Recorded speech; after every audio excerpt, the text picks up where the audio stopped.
We're live. You're live. You keep on doing that when I'm doing my wee stretches, my warm up. Good morning. Happy Easter, everyone. Hope you're all enjoying an Easter egg and a cup of tea this morning. Or this afternoon or this evening. So here we are again for episode 2 of Sunday Sugar Rush. Last Sundays has been had so many views since last Sunday. It's been fantastic. So it's really good to see that it's been being shared around and people are enjoying it. So thank you for that. So that was a little hint. So it'd be much appreciated if you would share this live to your cake friends and your groups. Obviously, if you're allowed to share them to the groups, that'd be much appreciated. We need to share as much love and passion for the art of cake decorating as possible. So, I thought you were coming round to say hello. No, is my mic not over it properly? Oh, wait, now, there. Is that better? Yep, and Monica's on. Oh, Monica, good evening, good afternoon. To Monica Cavallaro is on. Hi, Monica. So I think Monica is going to be on later on. We have Monica's Sweet Talk. Yeah, yes. Great story. A great story with Monica, which will be on later on in the show. So also a massive thank you to Squire's Kitchen, who are our main sponsor today, and they're going to be giving a big prize of £100 to spend with them. So David will be launching the competition shortly once I get started, which is really exciting. So thank you to Squire's Kitchen for that. Okay, so a lot of you'll know that Squire's Kitchen, one of my signature cakes way back when we had the cake shop, was the chocolate wrap, and it was the only modelling chocolate I'd ever use for the chocolate wrap was a Squire's Kitchen. I've used every other brand and never came close to the quality of Squire's Kitchen. So just a lovely, silky, strong chocolate. I don't know if David's popped a picture up, hopefully he has. Yeah, so that was actually our signature cake, but it was also our cash cow wedding cake, because we could make it really fast and charge lots of money for it. So it was a win-win, and it was really popular. Oh gosh, I'm getting moved around. Whoa. Is my hair spikier than it was earlier on? That's exactly what it is. My hair was flat when he was doing the camera, and I went and spiked my hair up, so you just had to adjust it a little bit there. Anyway, so I hope you've got your cup of tea, hope you've got some Easter eggs in front of you, and we're going to have a bit of fun today making another Easter cake. So let's begin, because we've got to get this cake made. So I've got a pre-iced cake here. So this is a vanilla sponge cake with strawberry jam and white chocolate ganache, and then it's iced with the lovely Smart Flex. So for the colour, so this tutorial is sponsored by the lovely Smart Flex, or this tutorial is live, and you can see here I've got the green velvet, and I've mixed it. Oops, sorry, wrong camera. Green velvet from Smart Flex.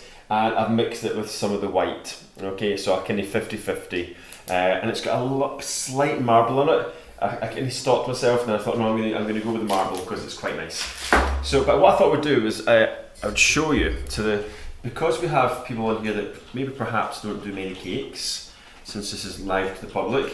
If you want to see how to ice to this stage, David's going to pop a link on the comments. And that'll take you to a tutorial which will be free for you to view how to ganache and ice a cake. Okay, so that'll be popped on there shortly.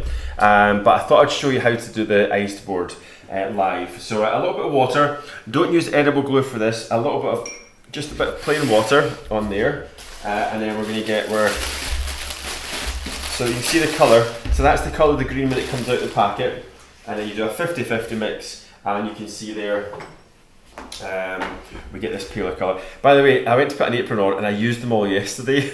That's why I feel naked without an apron. So if you see me wiping my hands down here, I do have a tea towel attached to my belt, okay? Just in case you want to just wiping it on my shirt. I have got a tea towel down there. But it feels really weird. I don't like cake decorating without a shirt. I think years ago I tried to do it without a shirt, without an apron. And it didn't really work. Just feels strange. Anyway, right, I'd put on one of my dark shirts because I prefer wearing darker colours, and David was like, you're not wearing a dark shirt, you've got to put on a light shirt. I was like, I want to wear a dark shirt. I'll shout out some hellos. Yes, go for it. I'll shout out Catherine's on, everybody's saying Happy Easter. Monica, who will be on later, we'll say hello to. Amanda Emery's on, who's been very busy with her Cake Flix Master. Oh, she certainly has. Cheryl Thomas on, and 8 p.m. with Monica. It's 8 p.m. or it is evening, okay. Mary Devlin's on, Kevin's on, Wendy's on, Andy's on. Soria's on from, it's 5 a.m. in Georgia, USA. Now that's dedication. That is dedication, wow. Good morning. Good morning. Mo's on, Caroline's on, Mandy's dropping out. I don't know if she's dropping out or whether the signal is, hopefully it's still going for everyone. Nicola Meany's on, hopefully enjoying her trip to Wales. Nikki's on from Oz. And Valerie, so a few on. Good morning, good morning, good morning, good afternoon, good evening. Alright, so you can see here I've rolled out the paste. And what we want to do is we want to cut this an 8-inch cake. So I want to cut roughly a 6-7 inch circle out the middle. It just so happens that's where the air bubbles are. So I'm going to go on here and just roughly freehand, as long as it's smaller than the cake, okay? So you can see here, we've cut that circle out. Bring the cake along, just lift the sugar paste up, and it just flaps over the top. And then what we want to do, now if you've got a funny shaped cake and you want a nice board, as long as you cut the funny shape smaller, the same shape as the cake, kind of number 1 or number 2, as long as you make it a little bit smaller and you throw it over the top, it just kind of goes into the shape of the cake. It's great. So it always means you get a nice iced board. And the reason why I like doing it this way is I don't like lifting cakes if possible, because there's just so much risk involved when you try and lift a cake off the board and transfer it. So that should only be left for making wedding cake stress. That's a wedding cake stress, not for an Easter cake stress. Okay, so they're not paying me for that stress. Okay, so, and then we get a little smoother, and there we go. Yeah, nice. Okay, and look at that. So you've got a nice iced board. You can see the difference because that one's been softened up a few times, so the marbling's gone and it's went a little bit lighter, which is quite nice. Bit of a contrast, okay? And then we just put our knife in to the side, and you don't have to do any sewing. Just whisk that around, and all we want to do now is just pop a ribbon on. Now my ribbon selection consists of pink, white, black and red. That's all the ribbons that I managed to find at the moment. So I need to find a good haberdashery shop so I can go get some ribbons, or I need to just order some online. Okay, so let's just pop the paste back in its wee bag. There we go. And let's put the cake on the turntable. There we are. Okay, so once that's on there, look nice. Okay, and obviously I'm going to have to go for the pink because it's the only colour that's going to sort of have an Eastery feel. And just going to go round. I finally got some Pritt Stick from the local shop. There we go. Round there, just putting lots on. And then I'm going to take it back off here. Now, have I got a front? You always want to see if you've got a front. Oh, I like that because it's got a lot of marbling there, so I'm going to make that the front. Okay, right. So now what we're going to do is we're going to make the wreath that's going to go around the bottom. Now, I've got a little confession to make. I changed the design yesterday. I was going to do something else, which is more of a wreath than what I'm doing today. But there was a few wee technical problems that I'll maybe tell you one day. But it meant that I couldn't do the original design that was in my head that I designed last week, 2 weeks ago. So I'll maybe do that for the same. I could do a Christmas wreath, the same style. So I'll leave it for that. Yes. So sometimes these things happen. My mum, if she's on yet, I don't know if she's on yet, but my mum was my go-to yesterday when I was having a little meltdown when it wasn't coming together. So thank you, Mum, for helping me be my rock at a tough time. Do you know when you just want, there's just a design in your head and you want to make it? No, it's like it's not gonna happen. So there. So there we go. So that is the cake iced. Now, again, if you're just new to cake decorating, having an ice board. The other thing is that you'll maybe notice is my cake board that I've got local shop. And normally cake boards are thicker, so my ribbons are like 10-15 mil. These little cake boards are really thin, so I've got a flappy ribbon because the ribbon, that's me, it's my fault. But yeah, the ribbon's a little bit thin, so I prefer a chunkier board, but never mind. Let's stop mourning.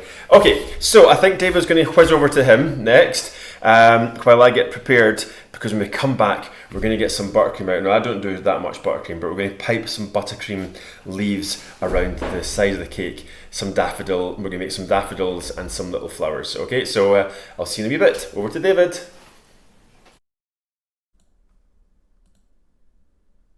That was quite slow, wasn't it? It was very slow. I had to switch mics because we had a mic issue last week. So good morning, happy Easter, everyone. I see some extra folk have joined us, which is fantastic. Who was I seeing joined? Yep, Paul might want to listen out for this because we've got Valerie Jane said that you should maybe try a whole new thing without your shirt on. Maybe a few years ago you'd have done that, but Owen's on from sunny Wales, so good morning to Owen and Emma Jane, hopefully you're watching. And Sam and Martin are down, they're only down at the coast from us, but yeah, for anybody who's followed the weather in Spain at the moment, Spain and Portugal, all these poor souls who've come for holidays, it's been terrible. It's just been a week, this little cyclone, and it's Storm Nelson, and so appropriately Sam Nelson is watching down in Nerka, and hopefully this is the last day of rain, but Sam heads back to Scotland on Tuesday, Wednesday. So happy Easter to Christine from Brisbane, and Christine Mo has never seen a board ice that way, so that's great. And Michelle's on from Minagdu. Jill says happy Easter, everyone. So yeah, you'll see from behind me that we're launching the Squire's Kitchen competition, so it's £100 to give away on Squire's Kitchen goodies. So lots and lots of Squire's Kitchen stock. Let me just run through some of the things. Well, we've showed you Paul's chocolate wrap cake, which is all Squire's Kitchen, cocoa form. They've got a whole range of products, but I'm sure you've seen most of them. You know, there's the colours, and we've got ice malt, and we've got more. Here we go. Gosh, it goes on. It goes on. Anyway, go onto the Squire's Kitchen website. You'll see all the things that they have on offer, and there's £100 to spend. So this is for Cateflix members. My eyes are dashing about on this board because there's a lot of things that I need to look at. Yeah, so here's the competition. Today's competition for the Cateflix members is go to the Cateflix family group. So that's for Cateflix members. And the question is in there. It's on the feed in there. And the question is, how many tutors do we have on the Cateflix website? So on that tutor page, which hopefully you're familiar with the site, a little hint, if you go under premium tutorials, you might find it in there. So all the tutors on Cateflix. Now, this does not include those that are on the Caking All Over the World, because that takes us way up into, I think it's 130. But those that are on that page, we've got tutorials on Cateflix, and it's to include the business. We've got 8 business tutors, including myself. You know, we've got accountants, marketing experts, photography. So all the tutors in Cateflix. So you're in the chance of winning £100 of Squire's Kitchen goodies. But for everyone else and the members, if you share this feed, anyone who shares the feed to their own page or into another group where they're allowed, then you're in with a chance of winning an annual pro membership. So Paul will be selecting a number at random at the end of the show, and that winner will then get access to the pro membership. So if you are a member, you'll get complimentary for a year. If you're not a member, you'll get access for a year. So how's that for time killing? That's brilliant. Are you quite happy? Well done, Mr. Bryce. Are you good to go? I am good to go. Right, I'll switch me off, you on, and you good to go. Good to go. Right, okay, so good luck to everyone who's entering the competition. So what we're going to do is some buttercream. So I've just got some buttercream that I whipped up before we went live. And this is actually a 50-50 mix. Oh no, it's not. No, it's a 2-to-1. So it's 250 grams of butter, unsalted butter, and 500 grams of icing sugar. And that's it. Maybe a wee splash of vanilla. Yeah, a wee splash of vanilla. Right, okay, so I'm hoping that it's not went too stiff. And it does feel a little bit stiff. There we go. Okay, so we do want it to be a little bit stiff, but that just feels a little bit. So I'm not going to put it in the microwave. The reason I'm not going to put it in the microwave is it's not plugged in because with lights plugged in. So just to make it a little bit softer, oops, I'm just going to get a little splash of milk. There we go, just to soften it up a wee bit, okay? Just to give it a little bit of a... So we want a stiff peak, but we still want it to not hurt our hands when we're mixing it. I had kept it on the mixer, but again, we've got so many lights plugged in that all the plugs have been used up for lighting, and I don't want to unplug one. So a wee splash of milk. Now you can use full fat, semi-skimmed. There's absolutely, well, you can use skimmed, but it's not, it's not going to really add any flavour. It will make it softer. You could even use some water, or, which is really nice, you can also add some condensed milk. So condensed milk will make it really nice. That kind of square bowl is not easy to mix, is it? There we go, that feels nice. So good consistency, nice and stiff, which is what we want. So I'm just going to pop this back on the fridge. You can see the fridge, it's not an American one, it's not a double high one. We have a fridge that you get in a caravan. It's all we have. It's all we have for everything, for my ganache, my cake, our food. So yeah, so we're just waiting to get a new fridge at the moment. We're going to put it downstairs, but it's a little bit, we've got a little basement, but it's a little bit, kind of leaks a little bit, and there's been a lot of rain, so we don't want to put anything electrical down there just yet.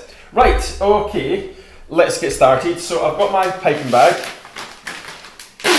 We're going to do two different types of leaves. We're going to do one using a more professional, and then one just using greaseproof paper. So a homemade piping bag, a couple of wee cuts, and I'm going to show you how to do it both ways. Okay, so I've got a large piping bag here. Open it up. I just want to cut a little bit off the end, and I'm using a piping nozzle. This is a PME nozzle, and it's an ST51. You'll not be able to see that on the camera. And it's a leaf. It's a leaf nozzle. So it's like a V shape cut out the top. Okay? And we just want to place that in here. Now, I actually ordered these about 10 years ago when we had Kerry Griffiths from Wales was doing a royal icing class with us at the Cupcake Cafe Bar. How long was that? About 10 years? It feels like 10 years ago. Maybe it wasn't 10 years ago. It was 10 years ago, yeah. So that was the last time this nozzle was actually used. 12 years ago. 12 years, yeah, 12 years ago. So it's not been used since. So hopefully it still works. Yeah. So let's just see what happens. So just fill the piping bag. That's a lot of leaves in there. Okay, so that's that way. And then the other way to do it is just using greaseproof paper. Okay, so just make a triangle. I thought I was going to pre-make these, and I thought I'll do one to camera. Okay, just get a sharp knife. Oops. There we go. Put it over there. Now, when you're making a piping bag, the point is not. Something people think the point's going to be the point there. That's actually the top of the piping bag. It's actually the flat, the long flat. The middle is going to be the point. And all you just put your finger right in the middle, and the 3 points. So this is wait now. Oh no, I can't. So the 3 points A, B, and C need to come together. As simple as that. So let's get this is A, and we bring up to B, and then we bring C up to A and B, and then you can see the 3 points there. Now the 1, 2, 3 are there. And that's it, okay? Once you've got the 3 points together, you just fold, give it a wee press, and then fold. Now, some people rip the top so it doesn't come apart. This is actually really strong greaseproof paper.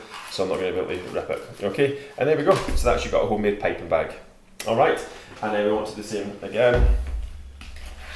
Now I made this green up about an hour ago, and it has went a lot darker. I did want it to be a bit more pale colour, but never mind. This buttercream is very stiff. Let's just see if it will pop in. Come on, there we go. Oops. Oh, it feels wrong working with buttercream without an apron on. There we are. Right, okay, that'll do. That'll do. Let's just get that a wee bit down. Good, pop that over there. Give it a wee sugar just to get the buttercream to fall down. And then I just want to squeeze, squeeze, squeeze. Right, okay, so there we are. So what I want to do is just flatten the end. So you get your piping bag, you flatten the end. Now, if you cut this quite big, then it's going to be huge. So I don't want to do massive the leaves. So I'm going to go up roughly 3 millimeters, and I'm going to cut a slight angle like that. Okay, and then you want to do the exact same. So you're basically making a little point. There, like that. Okay, let's hope this is going to work. It feels really stiff. Okay, so obviously I'm going to go to the back of the cake first, just in case. Oh, I've just bashed that. This might be too stiff, and it's not going to come out. Please work. Okay, I've made it too small, so I'm going to make it a little bit bigger. You're always better to be small and make it bigger. Okay, there we go. Measure twice, cut once. Yes. Okay, and then we squeeze and up. And you can see there, we get a little leaf. Look. Okay, so that's cool. So I'm going to go to the front, because obviously I don't want to pipe all the way around, it'll be extremely boring for you. So I'm just going to pipe up. I'm glad this is a strong piping bag, because if this had just been a cheap paper, it would probably have burst by now. I shouldn't have said that, because it's probably still going to burst anyway. Now, it's quite good just to put some up as well, so you can just like up and just do different heights. Look at that. Okay, A couple falling over. that's good. That's nature. Nothing's perfect. So I just thought we should actually do tall ones first at the back, leaning against the cake, like that. Okay. Yep. So there. So here. Oh, there we go. I knew I shouldn't have said it. It's going to burst. So I made it too stiff.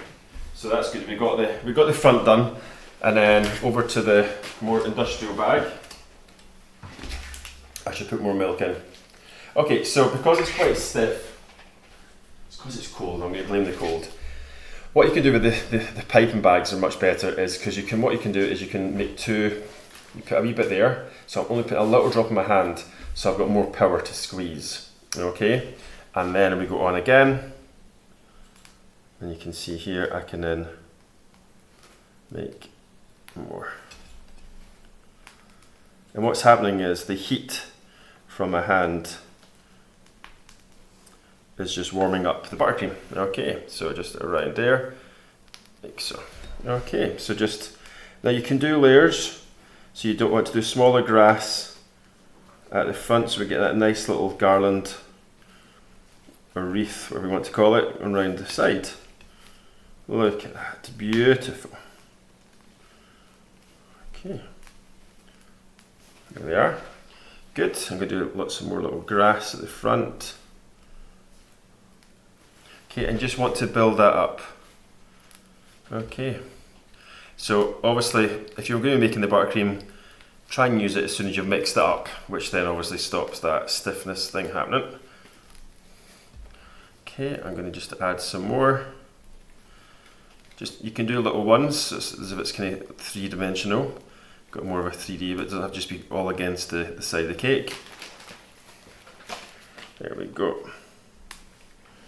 Now, you know what's in my head right now? I want to go all the way around because that's just what we do, but I best not. I'll do a few more, just to make me feel better. Just a few more. Just let me do a few more, please. There we go. How's that? Right. Okay. So I can fill that when it goes back to David at some point. Okay. Yeah, that's not what we want to happen. There we go. Right. Okay. And that was a strong piping bag as well. Okay. So now, what we're going to do is we're going to make some little simple daffodils. Oh, talking about daffodils, you may have seen the post that I put on last night.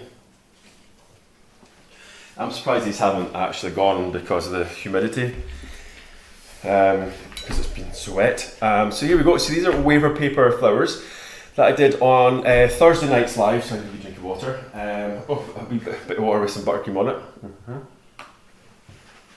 it. Excuse me. Yeah, so this was for members only on Thursday night, and it was waiver paper daffodils. What we did was we did wired ones and we did non-wired, but these are all still work. So when I say wired, if you have a wee look at this one, you've got this one. So if I turn it around, you'll see the back, you can see the wires on the back. Now the good thing about using wires are that we can obviously manipulate and move the petals to whatever shape we want it to be. I can then bend the back and then put the wee, I don't know what it's called, but the wee bit that the flower comes out of, the paper bit, so it looks more like a daffodil. But we did the non-wired. Now the reason why it's good doing a non-wired flower is that you can just eat it, because it's just on a bit of wood. It's on a bamboo stick. Just if you're having a kebab, you can just eat it. So if I turn it around, you'll see a difference. So that's wired. Non-wired, as I spin them around, it's got a flat back. It's just stuck on a disc of sugar paste. Okay, so you just can't move the petals. But of course, the nice thing about that is you can literally just pull it off and stick it straight on the cake. So it's edible 100%, and people just cut the knife in and eat. Okay, so, but they look quite similar. Okay, so there we go. So that's them. So that's waiver paper daffodils. And of course, the full live for that lesson is on Cateflix now for members to watch. Okay, I just posted it, good. Okay, so now we're going to make some sugar paste ones. So let's get some sugar paste. So I'm using the Smartflex yellow, this one here, yellow velvet. Oh, I need to get my hands a wee wash, I've got way too much. I'm going to get rid of that buttercream, put it over there, put it over there. There we go. Smartflex yellow, and again I've added in some white just to make it nice and pale, a nice pale Easter. So this one was almost, I would say it was like, yeah, so I only used so if that was a full yellow, about a quarter of, about a 3/4 white and a quarter yellow, strong yellow, to get a pale lemon, okay? So if that makes sense, hope that makes sense. Right, and then we want a wee bit of orange. Again, this is the Smartflex orange, added with some yellow, just to make it a bit paler. Okay, I've not got any of the orange sugar paste there for you to see, but I think it's called pumpkin, the colour from Smartflex. Okay, so let's just pop this down. So we just want to soften it up. It is lovely. If it's a little bit stiff, normally I'd say good quality sugar paste is really stiff, and sometimes you just got to pop it in the microwave just to get it to a workable consistency. So we just want to roll this out. Okay, just roll it out nice and thin. There we go. Lovely. And then we just want to get our cutters, so about 1 mil in thickness, and then we want to get our cutters. So these are calyx cutters. This is a PME one, and it's the medium size. Okay, just push in. Now when you push in, give it a little wiggle. Rub, rub, rub. Fingers over the top, so you get a nice professional finish. So there's no rough edges, and then we just pop that out onto the sponge. Oh, I don't need that one, it's okay. And then, so you can do like, I don't know, I think I made 8. I've pre-made them. Rub, rub, rub. Pop that out, lovely jubbly. And then for the smaller one, this is a FMM, I believe, calyx cutter. It's a lot smaller. It's got quite a nice shape to it. It needs to be thinner. It's quite a thin cutter. Okay, so again, just down there, push down, wiggle, wiggle, get rid of the rough edges, and then on there, is that going to fit in there? And like that. Okay, so again, I went for the pale colour, but of course you could go for a brighter yellow or whatever colour you want. Okay, and then we want to then get a wee bit of white, before I forget, and just do a couple little plunger flower cutters. it's just the PME plunger daisy. It's not actually called a daisy, but the wee blossom plunger. Okay. Gosh, remember we used to get the metal ones back in the day. It was only metal ones that you used to get of these. Okay, and then again, just push down. You're not going to be able to see these on the white, so I'll just put them on there.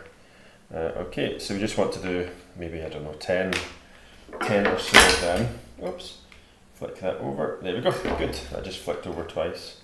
Good. Right, that'll do it. Put that over there. And then for the middle of the little white daisies, just a wee pink. Actually, I'm not going to show that, it takes too long. Here's two I prepared earlier. Okay, so 2 little pink bits in the middle. For that, that's easy. And then for the centre of the daffodils, so I'm going to go for the slightly darker yellow, but still pale. If you roll a wee sausage, okay, and then just cut sort of Malteser size pieces, and then I'm going to do the same with the orange. There we go. Right, okay, so I'm going to do 1 small orange actually and 1 small yellow. There we go, that's it, just to show you. So make a little ball and into a cone. Now, you always learn to work with your sugar paste because it's been raining a lot here, and these houses are not designed here in Spain for rain. The humidity in here is crazy. So it's a little bit sticky because of the humidity. So you just make things and think, I'm going to leave them to sort of dry a little bit before I finish them. So I've put them down just now, and I've learned that I just need to leave them to go a little bit hard. So while that's kind of firming up, I've got my wee tool here, and all I'm going to do is just put a little line in the middle of the daffodil. Just in the middle of the petal, okay? It just kind of gives an extra dimension. Okay, there we go. That looks nice. So simple. There we go. Now, if you're technical and you can maybe go a little bit more fancier, what you can do is use flour paste instead of sugar paste, and you could give these a little bit of a ball and a frill ever so slightly, which would make them a bit more realistic looking, but still fast to make. Okay, now if I get a little bit of this is just tap water, and I just put a little bit of tap water in there. There we go. Alright, so if we get a cone tool, now the cone tool's got the flat, smooth, and it's got the ridges on that side. So all I'm going to do is just pick up the sugar paste. I'm going to pop the cone in and just give it a wee spin around. I'm pressing my thumb against the sugar paste or the fondant just to get that nice cone. I then get the sort of serrated or rigid side, push that in and press with my thumb all the way, spin it round, and you can see there, look, that's your wee trumpet for your daffodil. Okay, let's just do that again. So smooth side in first, smooth side, and that just thins the edge of the sugar paste fondant, and then in there, spin, spin, spin, and that gives us the wee trumpet. Look at that, okay? So this is all just made from sugar paste. As I say, it's, you know, some sugar pastes work better for doing modelling than other ones. Okay, there we are, there we go, good, and then just in there. It's amazing, if you've not got this wee cone tool with that there, don't worry, just get a knife and you can just go in and you can just always just press around and do it by hand. You don't have to have all the fancy tools, okay? And you get the same effect, okay? And then we bring the flowers over, the petals over. So if you get like, I like using the wee bone tool, the smaller side. So we just lift up the cone, maybe let it firm up a little bit longer, and then we get our daffodil petals. Okay, and then we just go over to the board and just press down. Nice and easy. And you can see here, instant little cute daffodils. So easy to make. There we go. And just so effective. There we go. There we are. So just hold that up to the camera. Hopefully that will show up. You got it? Yep. Alright. So there we go. Now if I bring over my Blue Peter, There we go, some I prepared before we went on. Alright, so all we want to do now is, I'm just going to cheat. I'm not making another piping bag up after what happens, so I'm just going to I've only got one size of piping bag. What we want to do now is just type a few lines on the side of the cake for the daisies. And the daffodils, I suppose. So it might be a good time just to refresh everyone as to what you're making. Alright, yeah. Especially the trees were they made from buttercream. They're not trees, they're leaves. Oh. Goodness sake.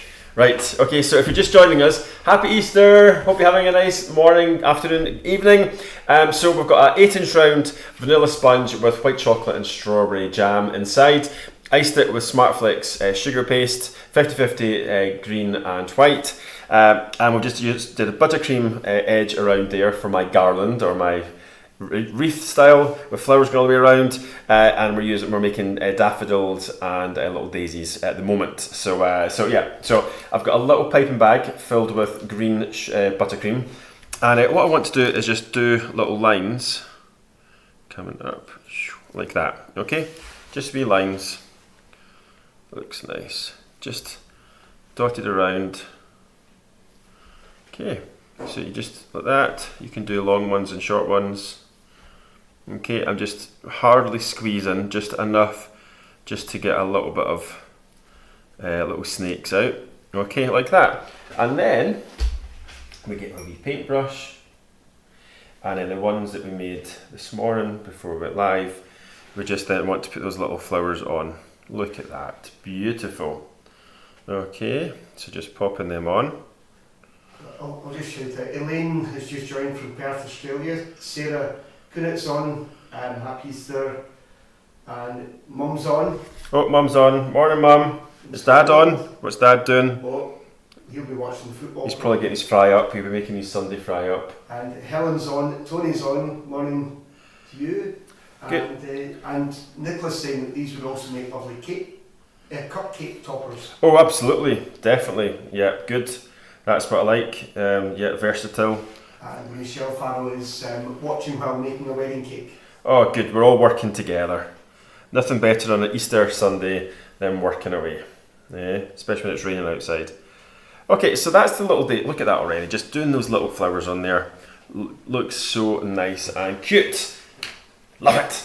But what I want to do is add the wee daffodils. Okay, so now, if you want to pimp your daffodils up and make them even more gorgeous, I've got some luster dusts here. So a little bit of tissue paper, just to sort of bring them a little bit more to life. Oops. So this is blonde. It's a yellowy gold luster dust from the Paul Bradford range. So you can buy this on Sugar in UK, and of course you can just go round and just add just a little bit of it's almost like that morning dew with the sort of lovely spring morning where there's just a little bit of a shine to the daffodils. Look at that, is that not beautiful? Okay, so just pop that in there. So just giving it a little bit of a shine, and it looks so expensive because it's got that little bit of shine to it. So of course we can charge more money because it looks more fancy. Okay, so there we go. Obviously you don't tell that to your customer. There we go. And then just do some little ones there as well. Look at that. And of course you can put some in the middle as well. We have a different colour in the middle. Okay, so gorgeous. There we go. Alright, okay, so just pick the daffodil up. Now because I just made these this morning, they're still a little bit soft and they've just been lying flat, but daffodil's also got a little bit of a curve to it. So of course it's great because all we do is just push in, and you can see there we can get a nice effect there like that. Okay, and we just want to go around a little garland and just pop these wee daffodils in. I wasn't planning on doing a pattern, but the pattern, you can see I've just started doing a pattern. There we are, good. And just popping them in there. Now of course daffodils are normally tall, but we're just going for the art and just going for whatever feels right. And that feels right. Okay, so there we go. So look at that, beautiful. And then what you can do is in between, of course, you've got your little flowers just to make it a little bit more pretty. Then of course we can add them. Look at that, gorgeous. Okay, so that looks nice, but we can add even more because I know a lot of you like to use your wee dragée, your wee balls. So if we just go over to the balls that I got when I was in Vélez, Malaga. Here we go. These are nice. Look, lovely spring colours. I do try and plan things even though it comes across as all a wing and a prayer. Okay, let's just see if I can get this open. Yeah. Okay, so these are lovely. So I just put a few in the lid, not the same lid. There we go. And of course you can just pop these in amongst the flowers, and it just gives another little dimension. How cute is that? Nice. Okay, so just going around again, doing a pattern which I'm trying not to do, but I am. So blue, yellow, blue, yellow, blue, yellow. Look. Nice. All right, so you get the idea. I'm going to stop there because you know what we're like. We just want to keep on adding. Could you spin it to camera 3? Do you want to spin it? Autofocus. All right, autofocus. So how's that? Yeah, that's it. That good? Yeah. Nice. Just gonna chuck the stuff around the back there.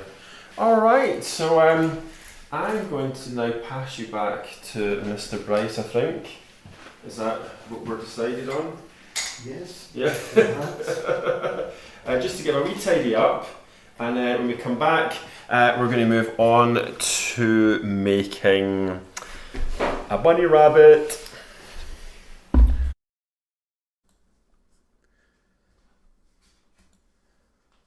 Gosh, that's what happens when you've got a team of 2 trying to do everything. We do actually have a wee time plan. We do have a time plan, and it's coming up. So I don't know how David presses the buttons and talks and just all the same time. So anyway, you can see behind me Square's Kitchen competition. Just a quick refresh on that.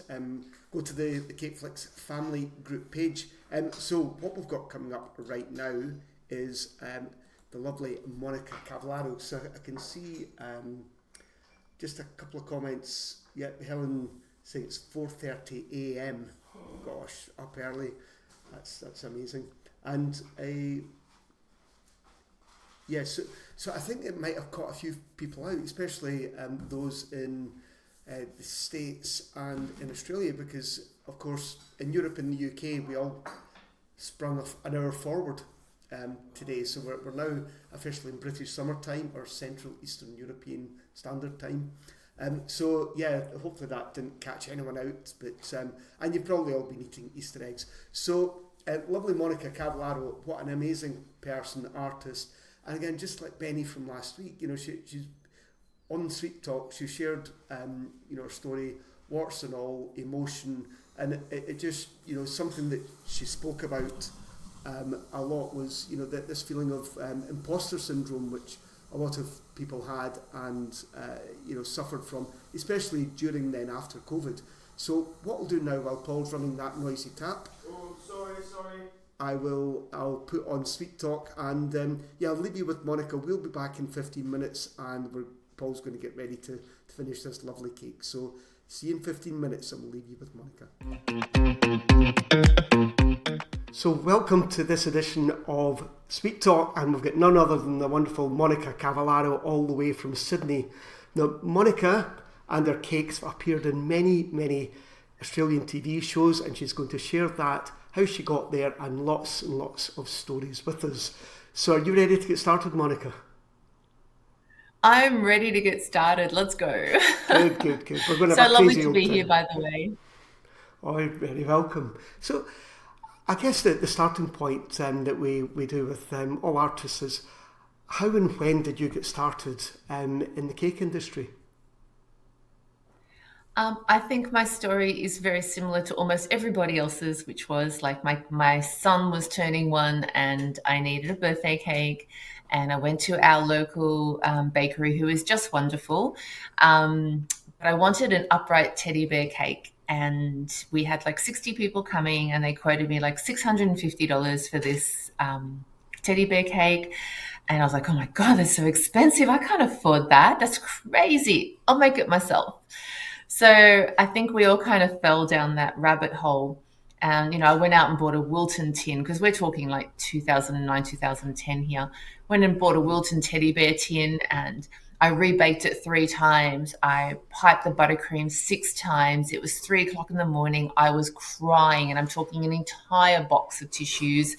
Um, and my husband was like, why didn't you just pay for it? I go, I don't know. It seemed like a good idea at the time. And I swear if someone had have rocked up in my house at that point in time with a done teddy bear, I would have thrown $1,000 at them because I think I was just so stupid and so ignorant. But it kind of fell then into a rabbit hole of cake. And I started doing more and more of them. And then I was doing them for friends, and next thing you know, it was 2013 and I was learning all these things online because people were talking more, and they were like, you should register your business. I thought, oh, do I have to register a business? Oh, I better get that done. It's not like now where we're educated very quickly. It wasn't quite the same. So registered a business, and it just kind of snowballed from there, and here we are. That's probably how I started. But yeah, it's been it certainly has been a rolling snowball because that you've achieved an awful lot since the teddy bear of 2009. So well, I guess one of the key things that a lot of viewers will be interested in is what was your first shot at TV? How many TV shows have you done? And how do you feel going on TV? Wow. Do you get excited, nervous? TV was really quite an accident. Middle of the night, I might have had a few too many gins, and a little advert popped up on Facebook and said, there's this new TV show coming, are you a baker? Can you cake? Why don't you apply? I was like, yeah, that sounds great. That's what I was entering. And I'll cut a very long story short because I can go through this story. It'll take like hours. But it turned out to be Zumbo's Just Desserts, which I think is on Netflix. A lot of people do know Adriana Zumbo, and the show is very well known. But as I was going through the casting, I just felt that the vibe wasn't for me. And I have always loved Bake Off. And literally, as I was halfway through the casting, Bake Off applications popped up on Facebook. And I said to my mum, what do I do? Like, do I pull out of this show to maybe not get a chance to get on this show? Mm-hmm. And she was like, I just feel like Bake Off is where you were meant to be. I was like, okay. So I kind of retracted myself slowly out of the applications. And I kind of found myself going through the audition process of Bake Off. And for anyone who hasn't tried to get onto the show and hasn't been a part of it, please can I highly recommend it, because it is truly one of the nicest shows on TV, the most supportive crew. It was a wonderful experience. As stressful as it was, because I have to tell you, it was very, very stressful. But from there, the relationships just kind of formed. So it's interesting you asked the question of, how did you get on the show and how many shows have you actually been on? And have I tried to get onto other shows? I never have. It has just kind of been the relationships that I've built over time, and maybe being the right person at the right place at the right time. And I always say to people this, I never said no to anything ever. And I know that my door has always been open, and I would decide then and there if it was for me. And 99% of the time, like whatever came my way, I went, yeah, okay, let's do it. Well, what's the worst that can happen? Let's do it. And I think that kind of leaving that door open just constantly had stuff coming in. So I finished on Bake Off, and literally 2 months later, one of the crew who was on Bake Off, because they moved from show to show, gave me a call, and she had moved on to Married at First Sight. And she said to me, oh, look, would you consider making one of the wedding cakes for the show? I was like, oh, wow, yeah, I'd love to. They said, oh, well, the producer wants to meet you before we say yes. I was like, okay. So I went in there for this interview to do one cake, and I walked out doing 6 in that series. And then and again, not saying no, and everything's great and everything's awesome, and yeah, let's do it. So, and then the following season I did 6, and then the following season I did all of them, 10, and then they had intruders for the following, and then I was doing 12 wedding cakes. So I did 6 seasons with them, so 6 years married at first sight.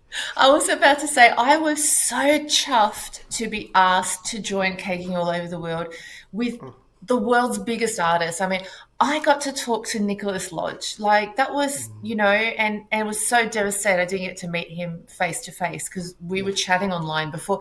But Caking All Over the World, had we not done it, I wouldn't have had that opportunity. And I got to talk to Simi, and I got like so many big names. It was huge for me. And every day I'm like, oh my God, guess who I spoke to today? And all my friends are like so excited. I know it sounds silly because we're in Australia and we're a million miles away from everybody, and everyone gets to travel the world and go to the US and the UK. They all see each other and we see these great cake shows, but for us to get there, it's huge. So it's very rare that we have the opportunity to network and socialize with some of the big names. So when for me, Caking All Over the World was like getting everybody at my house. I thought it was really good.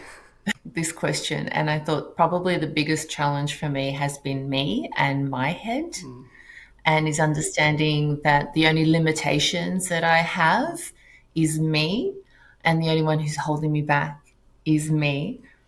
And I'm thinking too small, and I should have thought big to start with. And I still, even now, I think one of the conversations you and I were having, and I was like, I think one of the questions is also, like getting people knowing you and what have you. I was like, no, I'm not known because I still don't feel that I'm not there. But that's a limit again that's in your head. So my biggest challenge is me. And there's this beautiful line, I can't remember who wrote it, who said it, but the only thing holding you back are the stupid things that you tell yourself in your head. And so whenever because we self-sabotage, and imposter syndrome is enormous for me, because I always feel I'm not good enough and I'm not talented enough. I am not, do you know what I mean? And I know from talking to everybody else that we all feel exactly the same way. So I quite often will say to someone, fake it till you make it, go for the hustle. Just even if you're not feeling it, just get up, show up, put your makeup on, put your big girl panties on, put your push-up bra on, whatever's going to work for you. And just make the magic happen. Because once you're there, once you're doing it, you do feed off other people's energy, and they're excited and you're excited, and then it's awesome, right? But it really is getting outside of your head. And I think probably the conversation you and I had at the beginning of this, COVID really did do a number on a lot of us. And now we're just recovering from that. So I reckon we went through 3 years of that. I think we've got 3 years to recover. So we've got another year to go, and then we're back to ourselves. So that'd be great. When did Moorish Cake start? I guess that would be the initial question. Did you launch that in 2009 when you had to register the business, or has that come more recently? 2013. I was thinking about it at the beginning of the year. I've got something here. It was the year after my daughter was born. And people were asking me for more and more cakes and were paying me. And I thought, I need to do this legitimately. It can't be under the table. We need to do the right thing here. I was learning from stuff from forums online, and I registered, and it was December 2013. So this December is officially 10 years. So when did you launch your first product? My first product. My first product was an accident in the middle of the night. I was because I've been making wafer paper flowers for years, and I had a bottle of paper potion, and I was making some flowers, and I ran out, and I couldn't buy, for some reason at that point in time, I think it was like 2018, whenever it was, couldn't get any in Australia at the time. And I was going through all these videos online, YouTube videos, and there were people with all these concoctions of how to treat wafer paper and what have you. And I was trying to create something, but I never was happy because the wafer paper always looked still like paper. It didn't have that organic look. Anyway, long story short, Monica, I accidentally trying to mix something, came up with a bottle of something, and I sprayed it on the wafer paper, and it curled up the wafer paper. It made it look like a real life petal. It was an accident. And then I couldn't remember what recipe I put into it. And I spent the next 3 months testing and testing until I could finally get the same results again. I'm telling you this so that people, when they're trying to create products, they'll realize this journey that they may potentially be going through, or not realize that they've actually got something. So I got booked for a workshop at a cake shop to teach wafer paper roses based off this product. And as a part of the workshop, I was going to give them the recipe how to make this more curl themselves. And the lady who was running the workshop said, "Oh, don't you dare give that recipe away."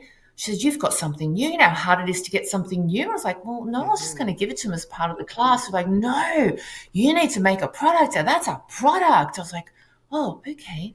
So I found myself down a rabbit hole of creating a product. And that was in 2018. I think it got launched end of 2018, 2019. And that's how I launched the first product. And by the time COVID hit, I had 2 products. I think I developed More Moist and More Curl, which was all for wafer paper.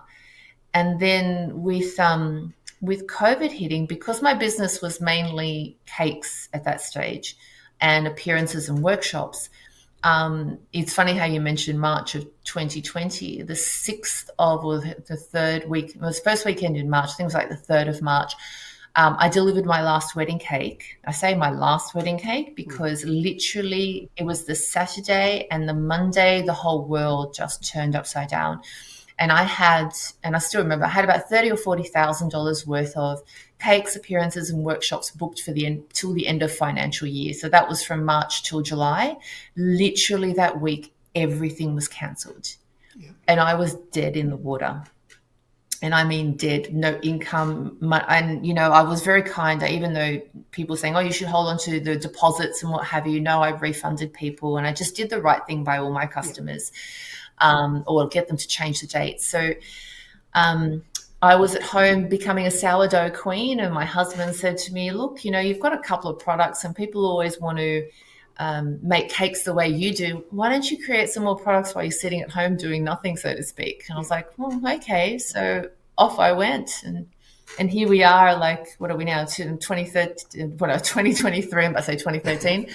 I think I've got 122 lines of products in 2 years. I won Teacher of the Year here in Australia, which is just phenomenal. And thank you. And so many people who said they were going to book have now gone and booked. So Melbourne have been a great supporter of mine and have continually booked. So they've booked it. I've got Queensland coming up as well. I'm going to check my notes. I've got my first workshops happening here in Australia, just here in Sydney in my own studio, which I'm really excited and very emotional about. What else have we got happening? We've got SoFlo happening as well in April. So I've got 2 workshops that I'm teaching there, and I can't wait because they're the most dreamy, whimsical. I love these cakes so, so much. I'm working on 2 new products, which I hope to launch next year. We just launched the new More Max flavors, which I'm still yet to do the photography for, and it's already selling. So I'm really grateful for everyone to have supported that one. And of course, I'm not making Cakes International this year, but I plan to make Cakes International huge next year. So 2024, watch out. I'm coming with my products. We're going to be demonstrating. Melanie said that she will book me for workshops as well. So Melanie, if you're watching, we're doing workshops, girl. A huge thank you to Monica, for coming on and sharing all the stories with us. Really hope to see more of Monica again. But in the meantime, thanks very much for watching, and we'll catch you up next time. Bye for now. Bye-bye. Bye, everyone. Thank you.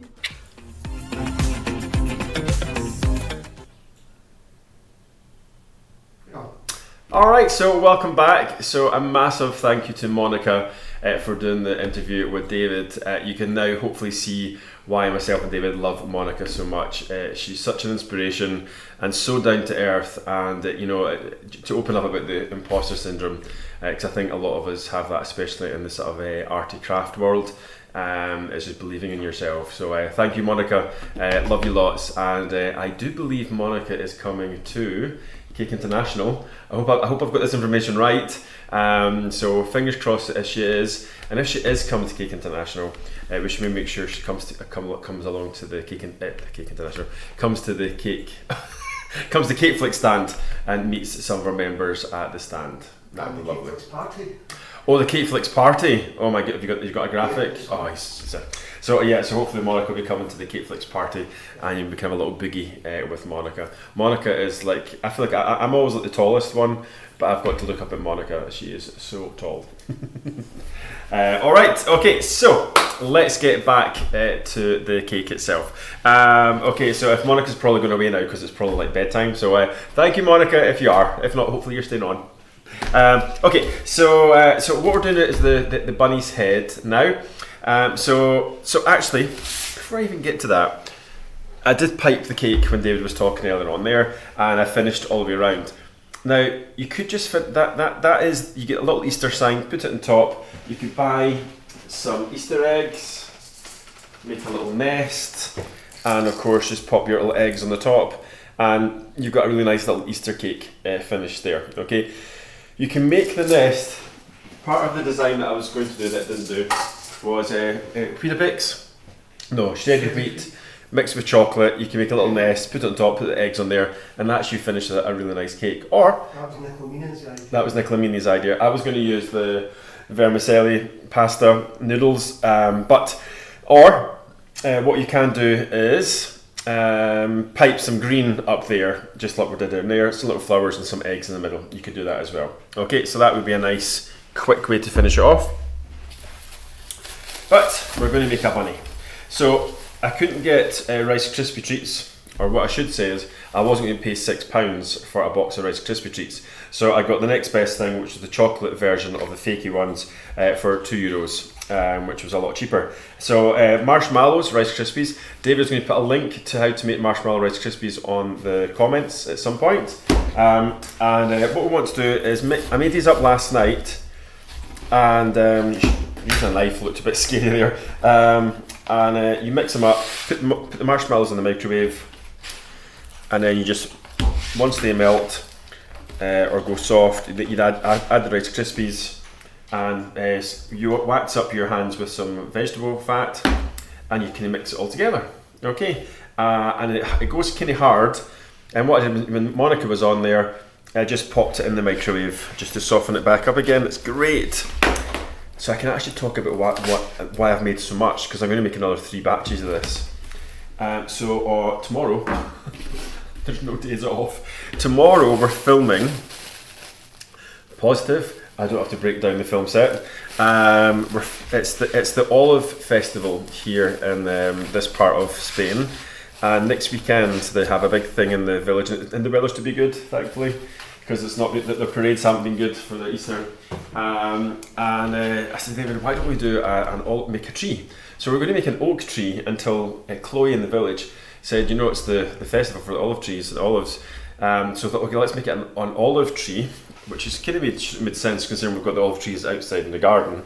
So we're going to show you how to make a 3D olive tree, the branches, the leaves, and the cake that we've baked. So of course I used my chocolate cake recipe on Cake Flicks.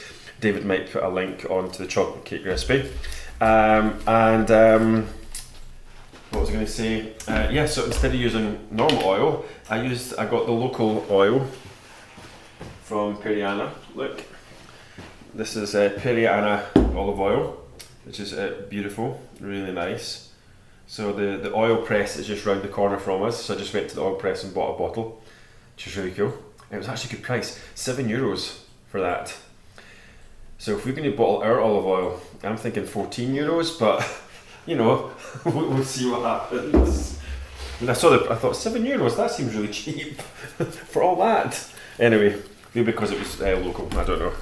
Right, okay, so you just want to wax up your hands. Now, while I've been talking, the marshmallows are kind of set again and went a little bit hard, but you can see here, it's good because always make sure you have clean hands or put gloves on. You can sculpt it into a rabbit head. So you want a kind of egg shape. I was actually going to use an egg, but then I thought it's hard to get the nose. So I'm pushing and flattening into an egg, and you want this larger part at the bottom for its wee sort of muzzle. You can add the muzzle, but I think it looks nicer when it's kind of been underneath. And you just add the sugar paste and a wee nose, a wee cute nose. Keep it simple. Okay, and that's it. That's all we're looking for. Like that. Okay, and then you pop it in the fridge if it's still a bit soft, and let it firm up. Or you do the Blue Peter thing and you make one the night before. Okay, well that one looks a bit bigger. Okay, now what I did with that one, just when I look at it, I've got them here, as it looks a bit smoother. Your flexi smoothers or acetates, and you just go round and you just press, and this just sort of pushes it all, makes it a bit flatter, and it makes it a bit more friendly for the sugar paste. All right, okay, so good. So we'll just swap that one. That can go there, that can go there, and that wee head there will end up being a branch or a trunk as part of the tree that we're going to be making for next week. So the mayor of Periana, the village that we lived in, has agreed for the cake to be given over, and they're going to raffle it off for a local charity. So that's going to be really nice. So there we go. Right. Again, the whole time we've lived in Spain, last week we did a first public demonstration at a local restaurant, O'Neill's, which was really nice. First time we've done that. So we're definitely getting into the community here, which we've never done before, living in Spain. Probably because the community is tiny. I think it's 2,500, 3,000, or yeah, tiny wee village. Right, all right, okay, so what we want to do now is get our white sugar paste. Where is it? Oh, it's in the microwave. Okay, oh, I've got a light out. Does it seem duller? Let's just get the light back on. I need to get more plugs in this kitchen. There we go. Oh, that's better. Right, okay, so Smartflex white sugar paste. Just popped it in the micro just to soften it up. Okay, and just give it a wee soft. So we're going to do a head, pause, and that's it, no body. Okay, because the body's inside the cake. Okay, because it's been a wee naughty rabbit, and while we're talking, it's went inside the cake. Okay, so I could have used also a styrofoam ball, or polystyrene egg, should I say, for this, just to save time, but I thought it'd be nice to make it all edible. Okay, so just now I'm making this a little bit on the thick side because that's a little bit, even though it's smoothed off, it's still bumpy. Turn it over, and then just so it sticks to the Rice Krispies, I'm just putting some Trex Crisco vegetable fat on the back side. Okay. There we are. Good. There we are. Nice. Okay, that's that done. Okay. Right, bring this over. And over there. And we just want to cover the head in sugar paste, okay? There we go. Let's get nice and smooth. Lovely. Okay. Again, I was going to pre-ice this last night, and I thought I don't want to pre-do. It's too much. And then we just want to leave about an inch, 2 or 3 centimeters roughly, all the way around it. We can tuck underneath. We don't have to ice underneath because no one's going to see it. Just enough so it looks round. So lift it over and then just tuck that underneath. There we go, and just kind of flatten it down. Actually, I'm just going to ice it anyway. Look at that. Okay, so you can see there, like so. Place that there, and then you can get your wee acetate. And if you don't have one of these, if you get your margarine tub, like your Flora or your Lurpak or whatever, and just cut the lid, because it's food safe, cut it, and use the underneath side. That's you've got your own homemade little smoother, which is what we used to have in the cake shop way back before you could buy them from the shop. Okay, there we are. Okay, and we just want to go round and just smooth and get rid of as many of those little bumps as possible. Okay, good. Now, what's quite nice is you can actually smooth it, leave it, and it starts to firm up, and then go back and give it another smooth. So I'm using 2 now, so you're not getting my fingerprints. I'll just put the mark there, good, and then just, there we are. So there we are, so that's just got our wee head, nice. Put that to one side, and then with the remainder sugar paste I've got here, we want to make the ears. Now I have pre-made the ears this morning. I made them, added some CMC, which just is a powder that makes the sugar paste kind of go harder, if you don't know what that is. And then I popped them in the oven at a very low temperature, and I hadn't realised that the oven door had closed. So you don't want your oven door to close, because if it closes, and then the heat generates too quickly and it kind of melts the sugar paste. So my ears kind of melted, but we're using them because these are going to be too soft to make fresh ones. Okay, so I'm going to show you how I made them. So a ball into a cone. Did I make these just recently? I did. I made them last week. I'm getting that deja vu feeling. Okay, so a cone like this, and then all I do is get my rolling pin. So if you were watching last week, you know what I'm doing here anyway. And that's it. And that's all how we do our Easter Bunny rabbit ears. Like that. Now what you can do is get your thumb and just press in at the top, just to sort of make it a little bit more hollow, which looks nice. Okay, so around like that. Okay, that's it. And then you just get your bamboo skewers. Okay, dip it in some water, some glue, and all we want to do is then get the angle that we want it to sit on the head. Okay, so it's going to be set like this. So of course you want that angle, and then you just push the skewer in the water, pop the skewer in, spin it around when you're putting it in. I'll not do that one because, and then you just shape it, nice cone shape, and then a little bit of tissue paper, which was my downfall because it melted in the oven and stuck to the ear, which you're going to see in a wee second. A little bit of tissue paper, fold it over, and then lift the ear over. So you've got the wee cute ear that comes over like that. Now I've did the 2 of them flopped over this time. Last week one was up, one was down. I'm going for both down this time. So leave that to dry overnight, or even a couple of days if you're doing it in advance. Or if you're like me, you've not got time, a little bit of CMC, pop in the oven with the oven door open, and just in maybe the lowest temperature of the oven will go to for about an hour, just to sort of, or if you've got a what's it called, not a dehumidifier, what's it called, the thing that dries things, David, what's that thing called? Yeah. Dehumidifier. It's not a dehumidifier, what's it called? I don't know. Anyway, the thing that sucks the air, is it a dehumidifier? Yeah. The thing that you put to dry fruit in, doesn't sound, it's a different word. Is it? Okay, anyway, doesn't matter. Right, okay. Right, let's get finishing this. A dehydrator, that's the word. I knew it was different. Oh, thanks Leslie, thanks Helen. Oh, they telling Thanks you this? Amanda. Are they also and in Andy. Angela's on, Mish is on, and Catherine Holmes are all joined us. Hello, good morning, or good afternoon. I don't know what time it is. Right, okay, so I'm actually going to do the wee bunny up on the cake. Oh my god, it looks actually quite a big head. It's bigger than what I thought it was going to be. Okay, let's just pop that on there. Okay, now when I lift it up there I can see little bits underneath that I don't like, so I'm just giving it a wee extra smooth. There we go, nice. Right, okay, so what we want to do now is we want to get some pink for the nose, we want to get black for the eyes, and we want to get, no, that's it, that'll do just now.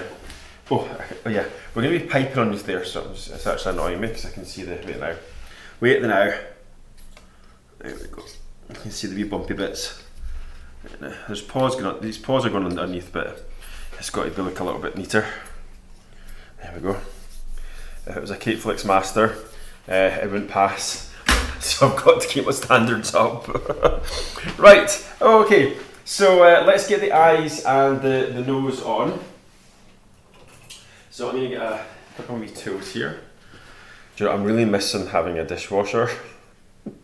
In the dishwasher, you just put all the tools in the dishwasher and the wee thing, and it comes back out all nice and clean. And just it's really hard to get these things clean by hand. Right. Okay. So what I want to do is find the nose. Can you see? Okay, David. Yep. Okay. So I'm going to put the wee nose right about there. Okay, and we're going to go for a wee pink nose. Okay. So I'm going to actually put the nose on first this time rather than work it with the eyes when you go, just so I don't know how close I want the eyes to be. So a wee pink nose or a pale blue nose, your choice. So flatten it down and make it into a little triangle shape, a soft triangle.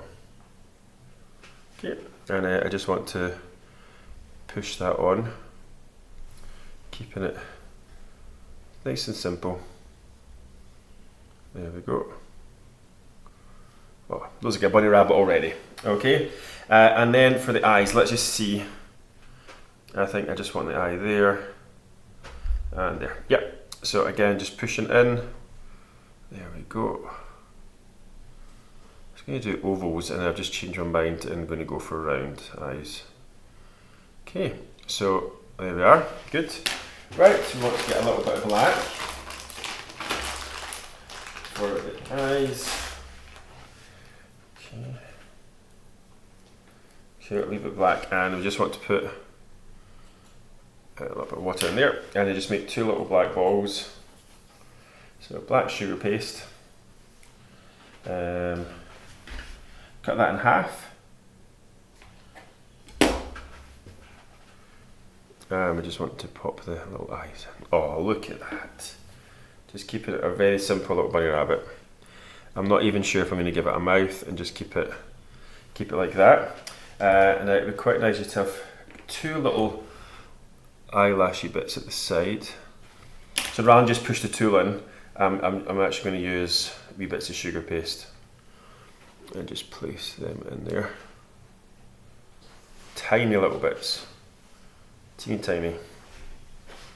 Oh, oops. Let me stick to my hand.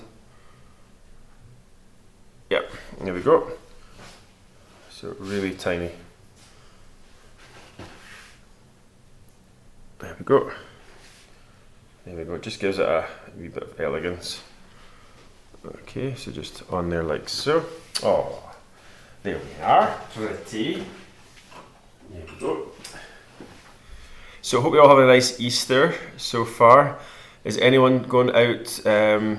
You take your Easter eggs out, roll the Easter eggs down the hill. Does that still happen? Please tell me that still happens. I used to love taking the Easter eggs and rolling them down the hill. It does still happen, doesn't it?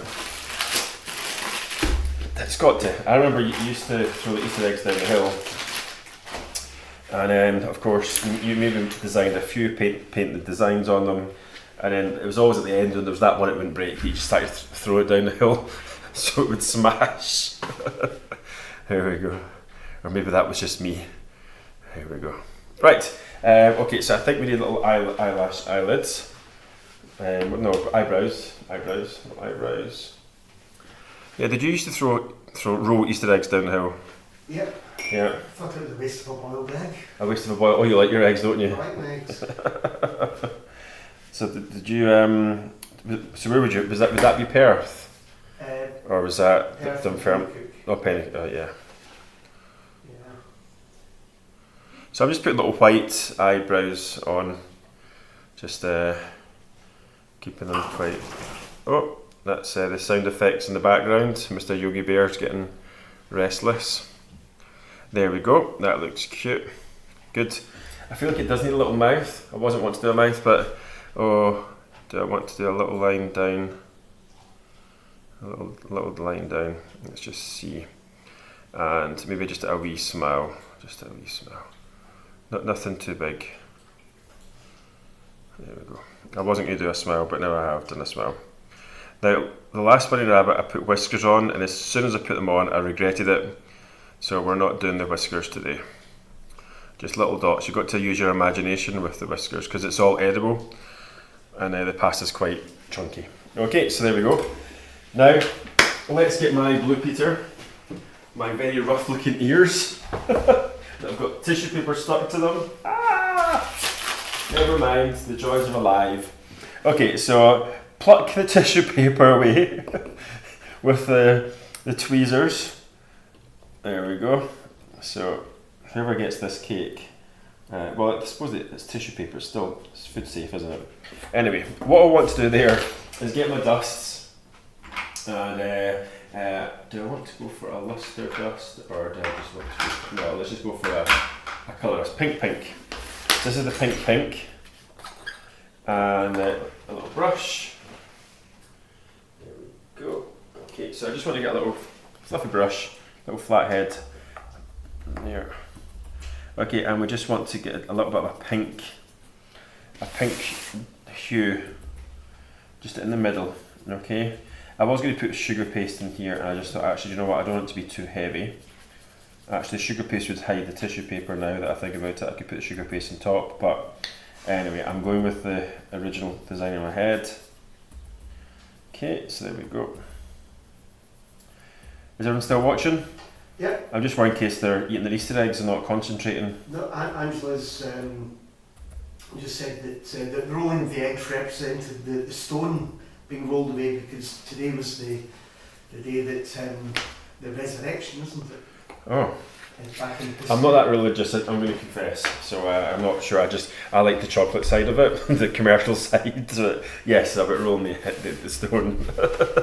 Right, okay, so that's me got my really rough looking ears ready. So I just need to find my pliers. Does David know where my pliers are? I don't know. Oh, here they are. Wire cutter, should I say?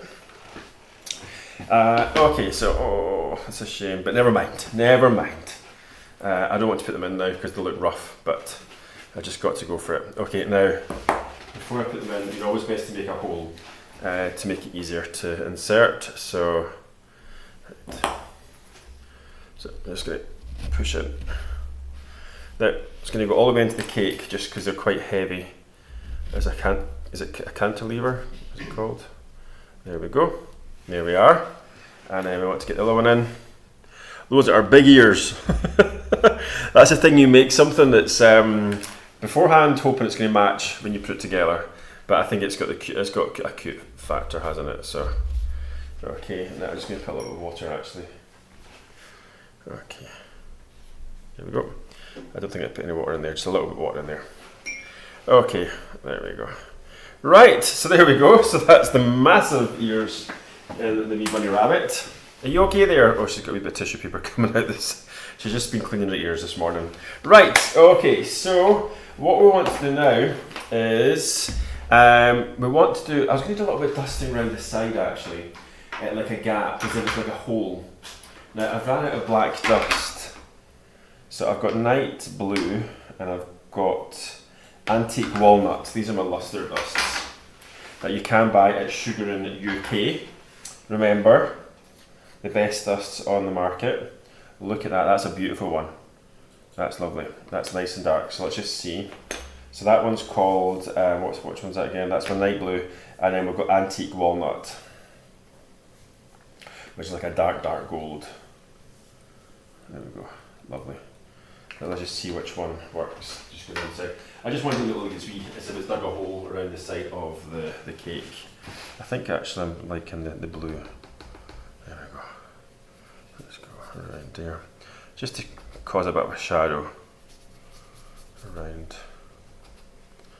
There we go, and then we're going to pipe some grass around there with some flowers, and then we're going to make little bunny rabbit paws as if it's sticking out the cake. Okay, so there we go.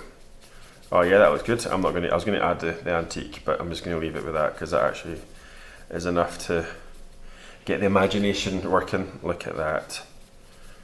Okay. Now remember, the competition's on for everyone. So it's if you share this live to friends, family, into a cake group or any group, anywhere, you're entered into the competition. The chance to win an annual pro membership worth how much, Mr. Bryce? It's £199 a year, but it's on sale at £99. So it's worth £99 at the moment. At the moment. And all you have to do is share this live. So share, please. Thank you. The more shares we get, the better, because it gets more people watching the lives, and we get to share the passion for cake decorating. And a reminder of the Squire's Kitchen competition. And the Squire's Kitchen competition, yeah, gosh. See, I'm trying to multitask now and I can't do it. Yeah. So the Squire's Kitchen competition, this is for members only, and the competition has been launched on the Cateflix family group page. And it's how many tutors are on Cateflix. It's how many tutors do we have. Doesn't include Caking All Over the World tutors, but does include the business tutors. So the little clue is, if you go to the Cateflix website, under the premium tutorials, you'll see our tutors and you'll get this page. And I think, yeah, there are a lot.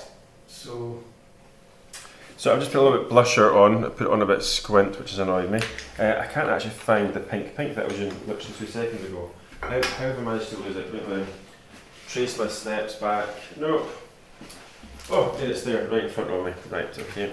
So for the pink, what's quite nice is to highlight the wee lips. But I'd rather use a flat rather than a luster for that. Okay, so just a wee bit on there, and it just highlight. You can just see the wee lip. I'm not going to do the line. So just down there like that. There we go. Cute. Right. Okay, so back to piping. Now, when David was talking earlier on and he said Paul's at the sink, the reason why I was at the sink was my buttercreams went hard. So to bring it back to life, you run it under some hot water, and then it allows you to keep piping. So this is probably went hard. Yep, so if I put it under the hot water, excuse the noise. Okay, and we bring our flowers that we've got left over. Here we go, look at that. So if anyone's just joining this live just now, this live will be, obviously, it'll stay on the page, so you can re-watch it again. But if you're a member of Cateflix, it is actually hosted on the website as well. It's edited down, so it makes it a little bit easier to watch. And on there will also be all the tools and ingredients and templates that we use during the lives. There's actually a live section on Cateflix. So it seems like some of our members didn't even know we had a section for our artists on Cateflix. We also have a live section on Cateflix, which David may put a wee link on for you as well. It's a category. So it's a category. Alright, okay. If you just scroll down on the left hand side under content, you'll find live shows, tutorials, sweet talks. Oh. There you go. Thank you. Right. Okay, so let's go round, and we just want to pipe. Oops, what am I doing? Some little leaves just around the sides here, just as if it's the grass and he's made a wee hole in the grass, like a mole. Or no, it's not a mole, because a mole don't do that. Yes, like a rabbit. Okay, so all around. That just gave me a flashback. So when we, back in Scotland, we sold the lodge and we moved into the stable across the road, across the courtyard, and we fenced off a huge section of the garden for the boys to have their own wee garden away from the lodge. And there was loads of holes, which we thought were rabbit holes, or something. Most of them were rabbit holes. But one day we actually discovered a hedgehog, or Yogi discovered a hedgehog, who was actually sleeping in one of the holes. So I never knew that happened. It was completely open, in the open, no hedges around or anything. So there you go. So just got to watch a wee wildlife. So he was very carefully moved to the next field, and hopefully didn't come back. There we go. So that's enough. I don't want to get too heavy. So around there, and then of course we've got our wee flowers. So if we just want to do, I actually don't think it needs flowers because it's just supposed to be grass. But I'm going to add some little flowers since it's Easter. So just pop them around. Beautiful.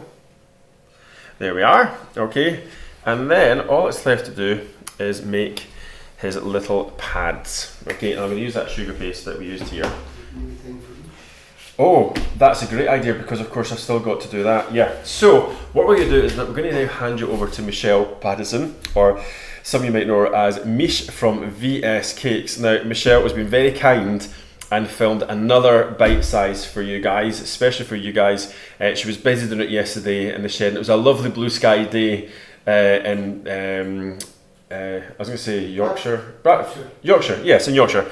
And she gave up her blue sky day to film this for you guys. So are you ready, David? I am, yeah. So it's making your own correction wipes, and Mish has a load of top tips on cake flicks as well. She has, yeah. To look at, and yeah, she spent a lot of time and effort. So here we go. Back in 11 minutes. Okay.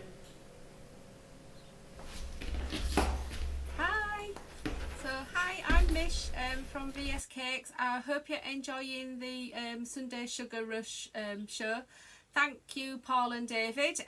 So now it's over to me for a top tip. So I'm live from my cake shed in Yorkshire. It's actually sunny, so I do apologise if the lighting's not the best. And also if there's any background noise, because there is no rain and it's sunny, the kids are playing out in the garden and park and things, which is lovely to hear, so you might get a bit of background noise, so I do apologise for that. And that cable looks a bit horrible, but never mind. Right, okay, so enough of me prattling on. So this week's top tip is a cost-effective way, and one that I hope will save you money, but it is also useful, and it's something I always do when I'm starting any new cake design, is to make my own correction wipes. So we've all been there where you pick up a brush and you think it's clean and you put it in some lovely silver lustre dust and it's got a lovely streak of red or black still on the dust, and you may say a word that would be beeped out or raise your eyebrows and roll your eyes, but you need to be able to correct it as quickly as possible without having to redo everything. Or if you're painting something gold and your hand slips, like me, I've got the wobbliest hands going, and you end up with a bit of gold paint where you don't want it to be, you don't want to start again. So this way will help. We're going to make correction wipes, and I'm going to show you how to use them, and you can turn them into making your own Q-tips and things with food grade alcohol and things to help you correct potential mistakes. So without rather than me prattling on now, we'll move on, and I'm just going to change the camera angle. So the equipment that you need is fairly basic. You need some lint-free, they must be lint-free wipes. Now I got these squares from Amazon, and anybody that sort of like follows me knows that I'm a massive fan of the goo glass dishes. Not only do I like the puddings, the dishes become really useful for other things, uses within cake decorating, and also Pringle top lids. Pringle top lids fit perfectly on top of the goo dishes and create an airtight seal. So the first thing I'm going to do whilst we're doing this, making the wipes, is I've just had my nails done for Easter, so I don't really want to damage them, so I'm going to put some gloves on. To be honest, I would recommend that you put gloves on anyway when you're doing this kind of project. Just put some gloves on that actually match my toes. Have my toes done this colour blue as well, which is a change. Right, so the first thing we need is some food grade alcohol. I can never pronounce this properly, isopropanol. It must be food grade. I got this off Amazon, as I did with the lint free wipes. We're going to pour some of this into here. This is our base. Move that out of the way, and then we're going to take our lint-free wipes.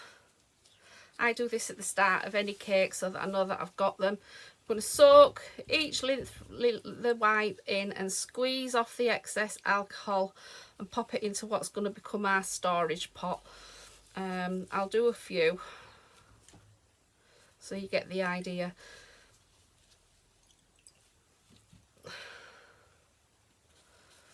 We don't want to squeeze all the alcohol out, but we don't want them really drippy, because then they just drip and make what's possibly something that needs to be fixed even worse. I'll just do a couple more. You don't want to watch me do this all day, but you kind of like get the idea. Swish them in the alcohol, squeeze a bit of the excess out, and then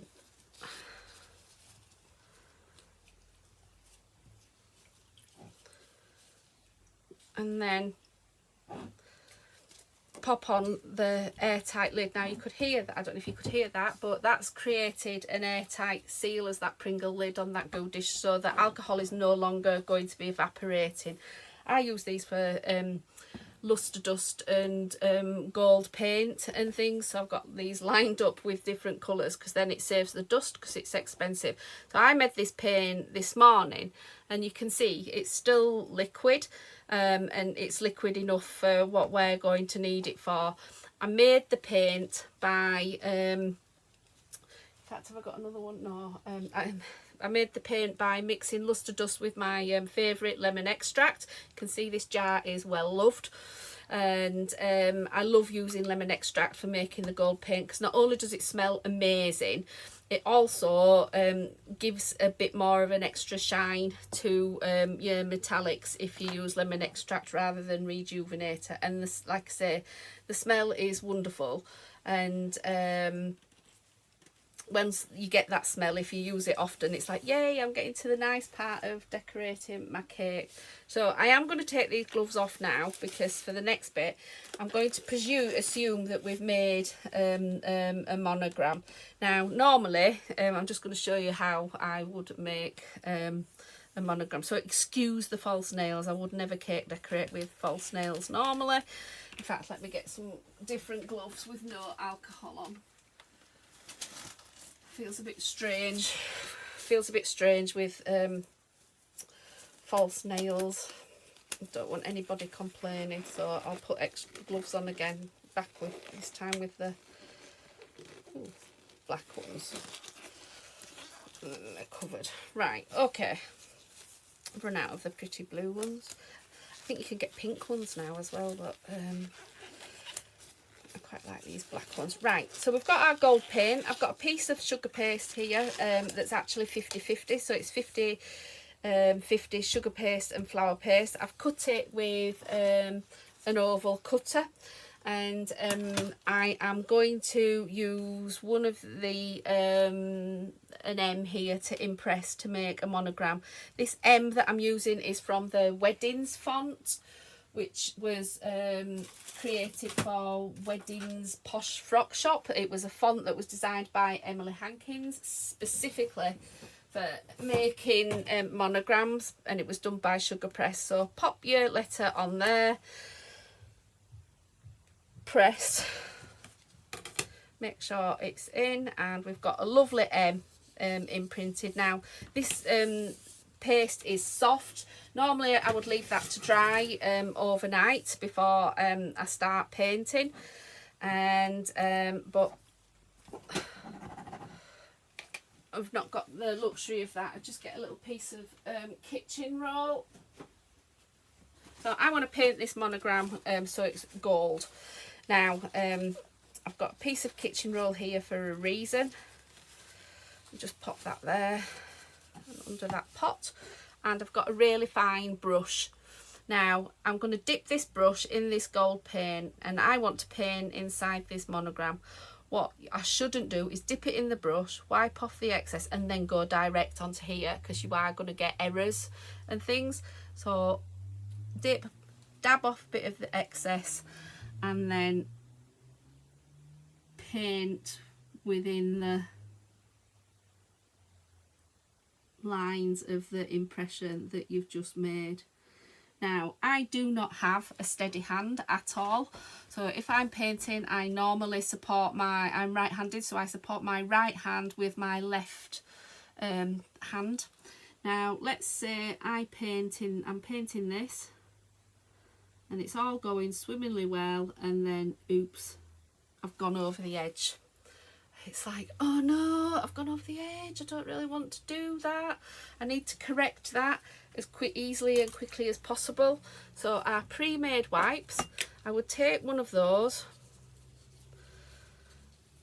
and I will cut a little bit of the square, because that's quite a delicate repair that I need to do, and I have got gold on these gloves, which is not good. And I will make myself a Q-tip with some of the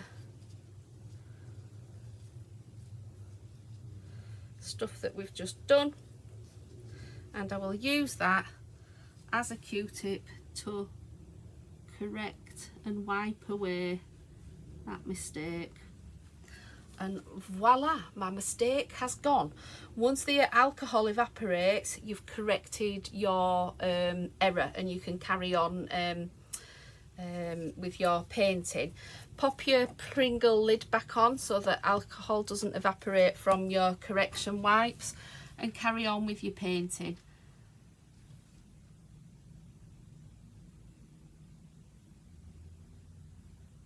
So I hope you're enjoying the Sunday shows.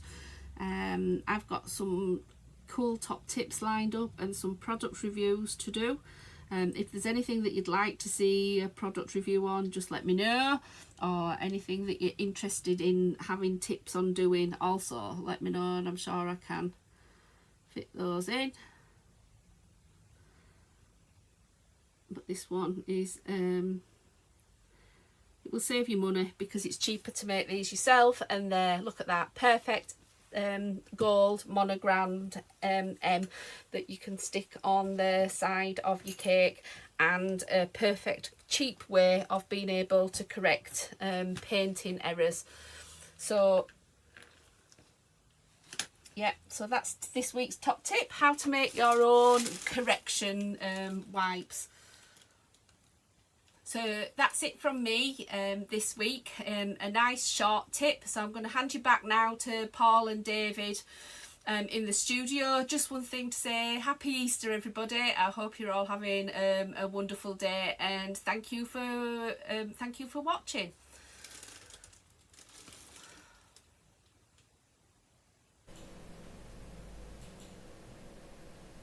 All right.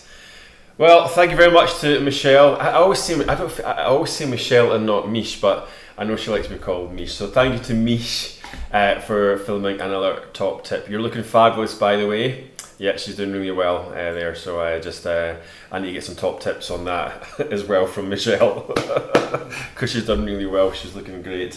So the Pringle lid, all that, it's just she's got so many things. It's because she's got this little cake shed in her garden, and I think she spends way too much time in there, and she's got so much knowledge. So hopefully we can feed some more knowledge from Michelle over the next couple of weeks with our Sunday Sugar Rush. So thank you.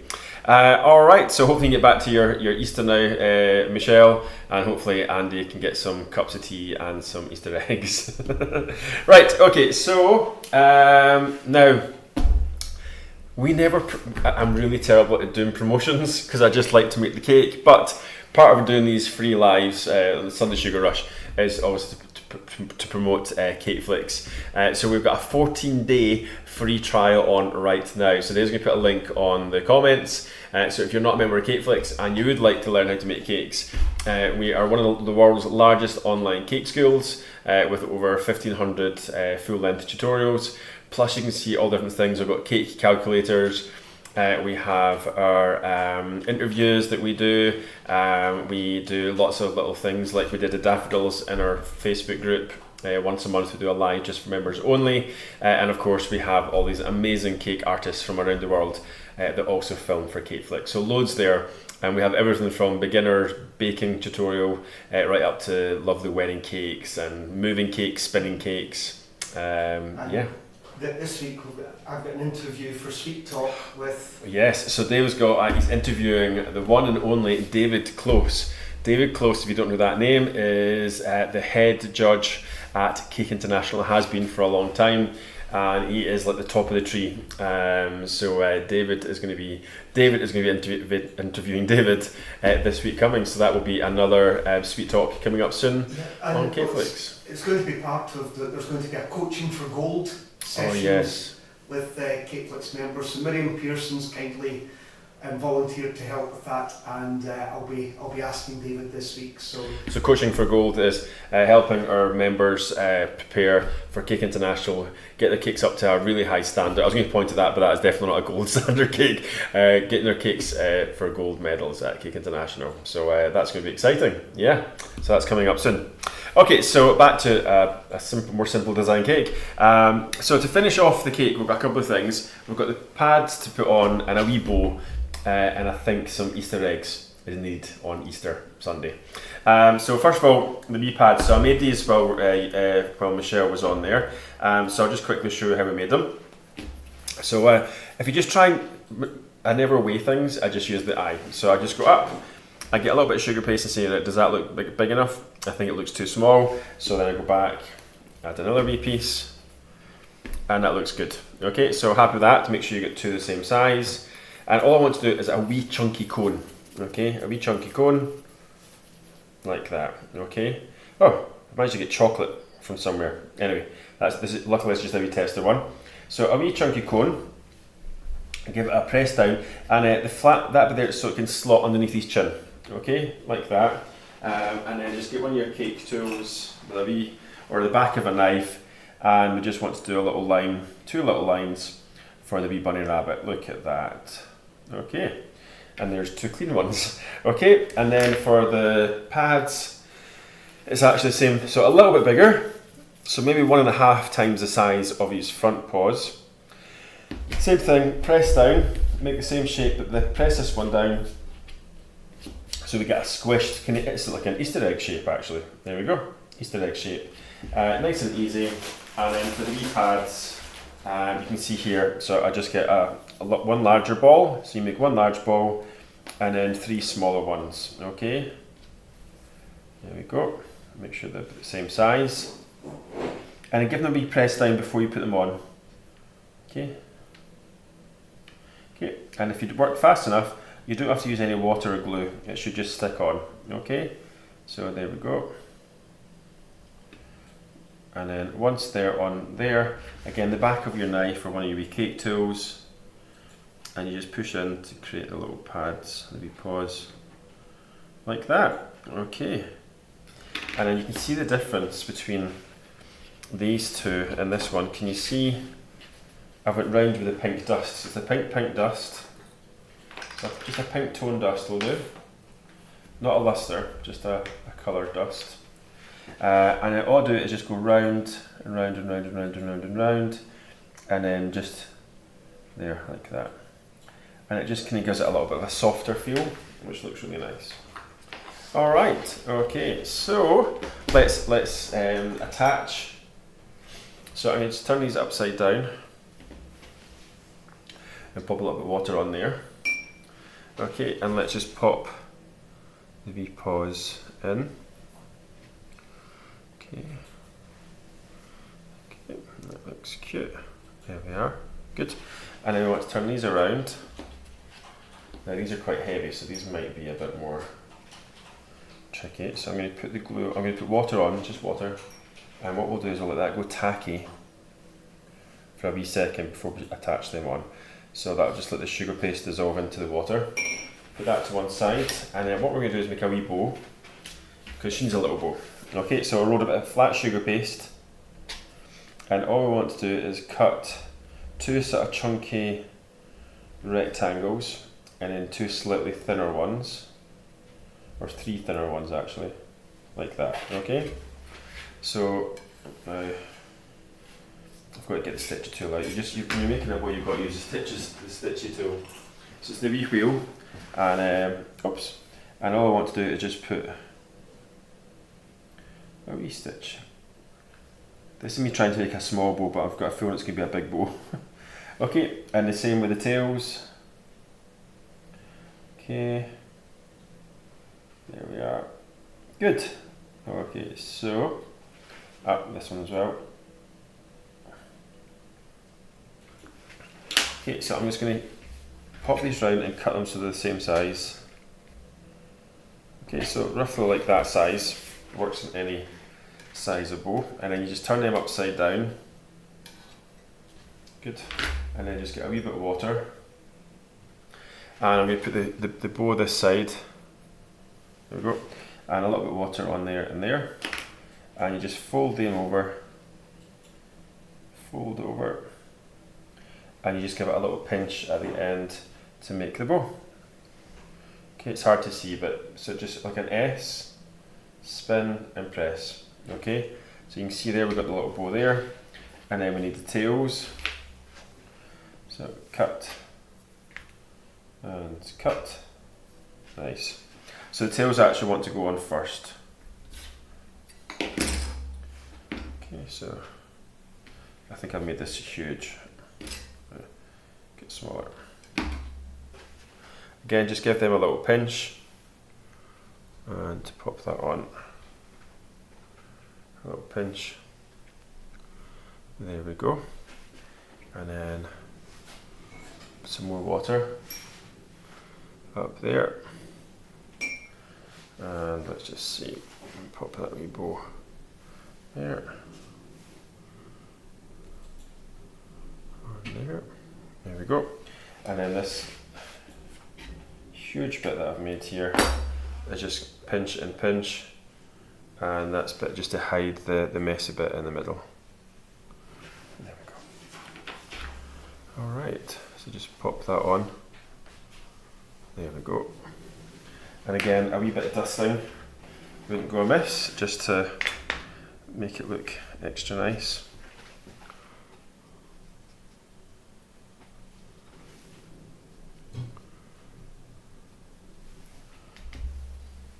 There we go. Alright, so there we go. So a wee bow. And I've just realised the pads on top and a wee bit pink as well.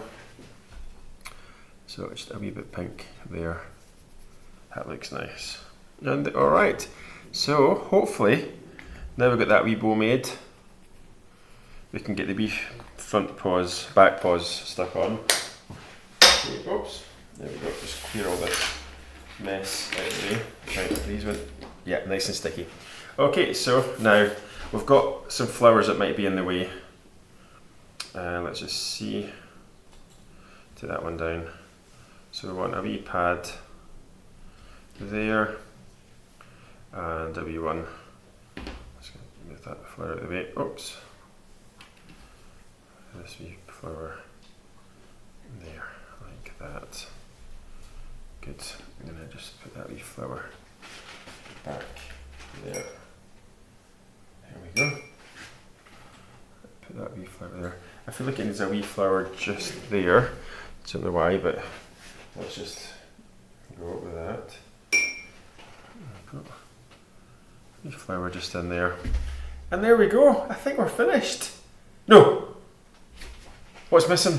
Oh my goodness, how can you forget Easter eggs? It's Easter, just what I was saying. Helen said soil, but I don't know if yours. Oh yeah, so if you got chocolate cake, which you do have next door, but that's for the next thing, you could sprinkle just some chocolate cake and just crumb it, the crumb, and you sprinkle the soil around the edge, and it has more of a cakey, more of a soil, should I say, look about it. So absolutely a little bit of soil around there, but I've just went for the darkness as if it's a hole, okay, but you could do soil. Now, limited Easter egg selection in Spain, not really into Easter eggs. So I've got Smarties mini eggs, which actually are really good because they're a nice pastel colour. But if you want to have some golden eggs, I'm just going to show you a nice little trick to get nice golden eggs for Easter, and it just looks très posh. So I've got some gold from our Luster Dusts range, and you just put the gold in there, like that. Just a reminder, the competition winners will be coming up straight after. Oh yeah, competition's coming up next, so we're almost finished, so just keep your fingers crossed. And then you just want to give your eggs a wee roll. Watch me not lose my eggs out of the bowl. And look at that, lovely mottled gold eggs. Oh. I normally do it in a bag, but I thought it'd be quite nice to see them coming out. look at that. How cool was that? So you got wee golden eggs. Nice. So I thought it'd be quite nice to have some little eggs on the cake as well. So I'll just get my nozzle. Now, funnily enough, there was a lot more in this at the start of the live. I can't possibly think what's happened to some of them. So we just want to get these little eggs because it is Easter. And of course, because this cake could actually be used for just anyone who likes bunny rabbits. It doesn't have to be an Easter cake. Okay, so just go around. Oh, look at that. Putting the wee eggs around. How lovely, just add in there, just that lovely Easter. There we go. I think I'm going to blame Easter for my chocolate addiction actually. I think it's definitely Easter that's caused it. My love for chocolate. I think this is probably one of the first Easters I've had chocolate for a long time because usually I'm on a diet Easter time. So, but the diet's going to start soon. Tomorrow. Soon. Tomorrow. Okay, so little golden eggs. Let's just see a little egg there. And then maybe a wee orange one would be quite nice just to the side. Yeah. And then we'll put maybe another wee golden egg at the back there. Looks nice. And then maybe another wee egg there. Getting that dust off my hands. And then another wee egg there. And at the back. There we go. And I think we're all finished. Look at that. Oh no, two Easter eggs. No, I'll put another one at the back there. Yep. Do you know what it is? I want to use them all up because I will actually eat them all. So let's just get them on. There we go. Nice. There we go. There's 3 left for us, David. There we go. I think that's us there. So it is now time to find the winner and pick the winner. Well, we've still got cake of the month. Oh, cake of the month! Oh my goodness. Well, I think if they're watching, they're probably going to know who cake of the month is. So we took the count at the start of the show because obviously I don't want to be counting during the show. So this was done just minutes before we went live, and at that point, the winner. Have you got the picture ready? Yes. Yep. So the winner is Mandy Black. Congratulations, Mandy. So Mandy is the cake of the month for March. Yes, it's not April, March. And yeah, so Mandy is now in the big competition for Cake of the Year, which will be announced at the Cake International Party, the 2nd of November. At the party, we'll be announcing who the winner is. And the winner of Cake of the Year, Cake Flicks, this year, so normally what we used to do is we'd fly someone to here to film at Cake Flicks, but we thought it would actually be better for a cash prize. So we're going to give a massive £500 to the Cake of the Year winner. So see, you've got to become a member of Cake Flicks. All these lovely things that we do. In it to win it. You've got to be in it to win it. That's David's new phrase. So Okay, yeah, well, just while you're doing that, you need to give me a number between 1 and 25. let's go for a lucky 8. 8. Number. Okay, and then you need to count. You need to talk. I like it to 8. Oh, okay, that's fine. So, so there we go. So hopefully you've enjoyed watching, seeing another Easter cake. So that's all the Easter cakes done for this season, so we'll be on again same time next week. So next Sunday, I've not decided what I'll be making next Sunday. I'd love to have the olive tree cake for you to see, but it will have been made and delivered. So we'll have pictures of the olive tree for you to view. So looking forward to that. And as I say, the cake that I've made for that is the Paul's Moist chocolate cake, which is on Cake Flicks, and all of them I've swapped the vegetable oil for the olive oil, which is really cool. So really tasty. It's mega yummy. So looking forward to doing that one. So I'll be filming that tomorrow, Tuesday, and possibly Wednesday, because there's a lot of leaves to make for this cake because I want it to be a nice bushy olive tree. All right, so the winner of the share competition. The winner for the share competition. This is a year. An annual pro membership. An annual pro membership. Sky High Cake Designs. Oh, that's a nice name. Yes, I don't know who the individual is, but I think it was shared from a page. So Sky High Cake Designs have won the annual pro membership. So well done.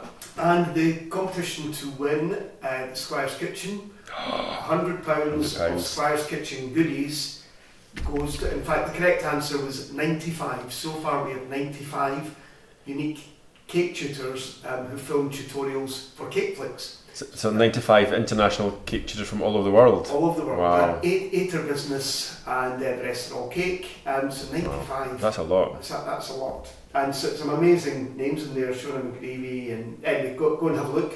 So the winner is Drew, the winner. So the 8th correct answer. Just lost an egg. He's just lost an egg. 8th correct answer was Catherine Shaw. Oh! So Catherine's won £100 to spend, not £100 to spend, it'll be a goodies bag up to the value of £100. Oh. And that will be making its way to Catherine. So I'll be in touch with the winners, and yeah, so what a good end to...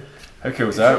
Oh, excellent. Good. So thanks very much for tuning in on Sunday morning. I know it's a hardship when you're sat there with your coffee, your tea and your toast or your Easter eggs, but it's been a pleasure having some fun for the last couple of hours, and we'll see you same time next week. And yeah, remember 14-day free trial on Cakeflix, and here's a guy to tell you a little bit more about it.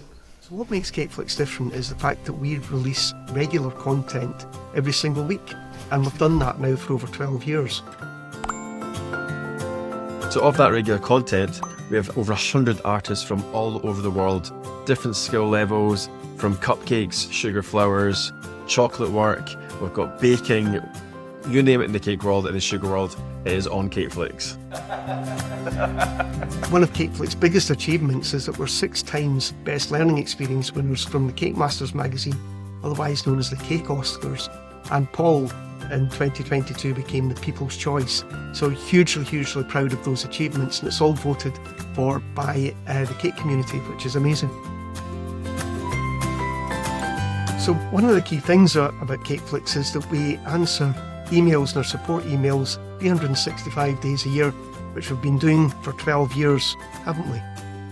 We have, and believe me, that we've been on holiday, we've been on airports, and he's always answering the emails. It's ridiculous.